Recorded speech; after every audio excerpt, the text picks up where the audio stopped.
upon a time there was a handsome and charming civet cat. His name was Bawani. Bawani traveled far to the village of Tondo. There he met a beautiful civet cat. They fell in love and decided to get married.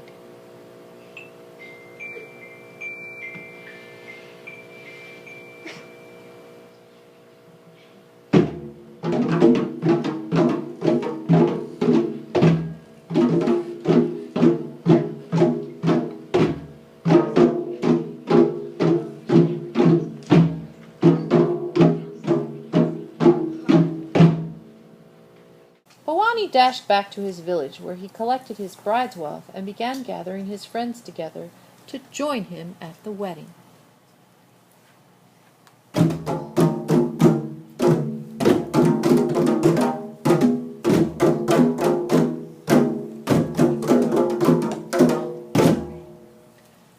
First, he visited his good friend Mbenga the pigeon, who consented to accompany him to the wedding.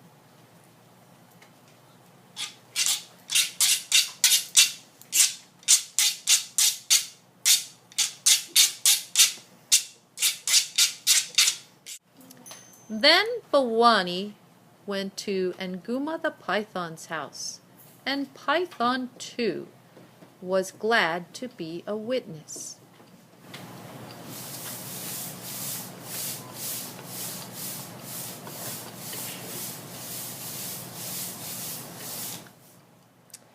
Bawani needed one more friend to join him in his trip to Tondo. He went to Ulu the turtle's house. Ulu said he was afraid he might be too slow and would hold them up in their trip to Tondo. But Bawani laughed and said that Turtle might get a head start and he could meet them at the crossroads.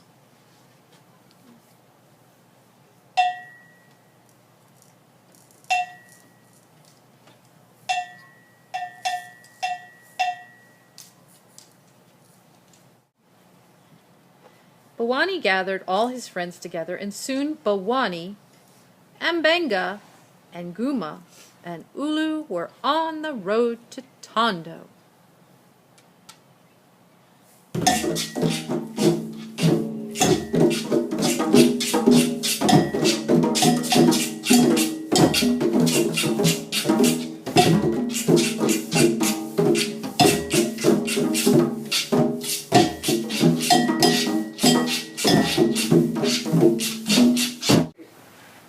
Gone very far when the happy troop came upon a huge date palm tree. And Mbenga, who loved date palms above all other foods, felt her beak begin to water. "Oh, Bawani, the date palms are almost ripe. Couldn't we wait just a little while until they ripen?" Bawani saw no harm in that, and so the party rested while they waited for the date palms to ripen. And so they waited 1 week, 2 weeks, 3 weeks.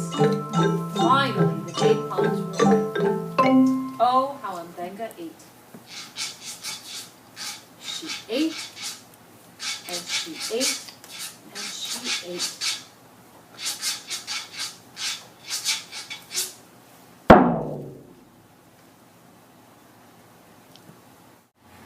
Presently, the wedding party, Bawani, Pigeon, Python, and Turtle, was off again on the road to Tondo.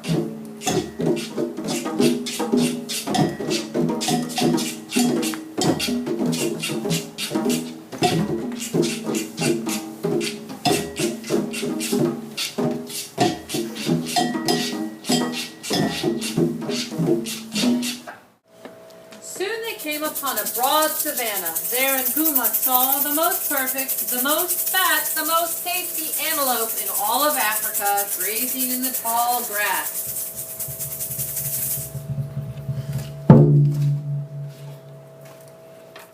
"I am sorry, Bawani," said Nguma, "but I must have a little time to digest my dinner.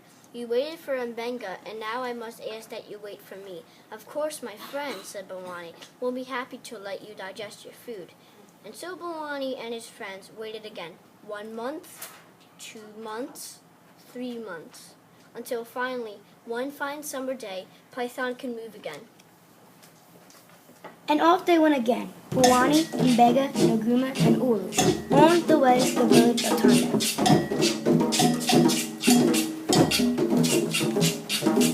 Our friends were less than a mile from Tondo when a terrible obstacle appeared in their path. It was an old tree trunk. Bawani jumped over it.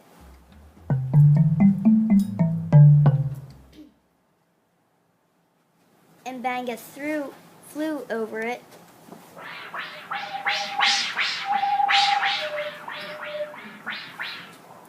And Naguma slithered around it.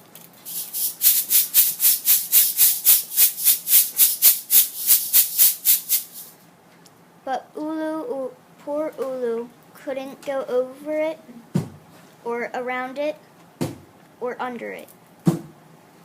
"Oh, Bawani," said Ulu, "I am stuck here before this old tree trunk.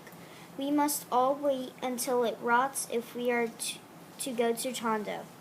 Bawani waited to object, but Turtle reminded him of how they had waited for Pigeon and Python. There was no arguing with that.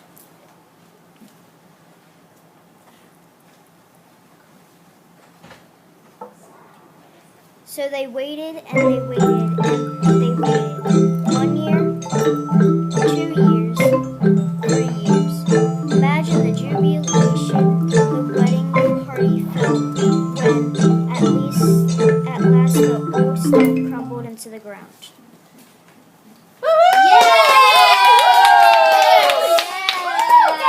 And once again, Bawani, Mbega, Nuguma, and Ulu were on the road to Tondo, and this time they arrived at their destination. Bawani entered the village of Tondo and found his true love.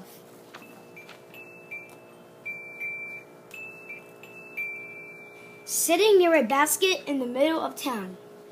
"Where have you been?" she asked tersely. Bawani told his love of the trials he and his friends had faced on the road to Tondo. "You waited for a stump to rot? You waited for a python to digest an antelope? You waited for date palms to ripen? Thank goodness I was smart enough not to wait for you." With that, 2 beautiful kittens appeared out of a basket.